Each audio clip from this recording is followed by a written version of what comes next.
नमस्कार मित्रांनो, लग्नानंतर होईलच प्रेम या मालिकेत आपल्याला जबरदस्त ट्विस्ट पाहायला मिळणार आहे।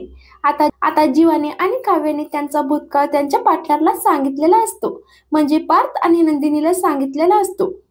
त्यामुळे पार्थ आणि नंदिनीला खूपच मोठा धक्का बसलेला असतो आणि त्यांना खूप वाईटही वाटत असतं। त्यांना वाटत असतं की आपण ही दोघं एवढी प्रेम करत होती एकमेकांवर आणि ह्यांना वेगळं केलं। आता आपणच दोघं ह्यांना एकत्र आणायचं। त्यामुळे पार्थ आणि नंदिनी ठरवतात की काव्य आणि जीवाचं लग्न लावून द्यायचं। त्यामुळे ते दोघंही जीवा काव्याशी बोलत असतात।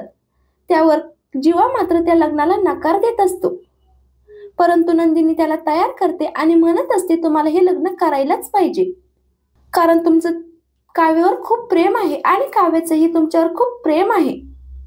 आता जीवा आणि काव्याचं लग्न कसं होणार आहे, काय होणार आहे, हे सगळं काही पाहणं खूपच रंजक असणार आहे।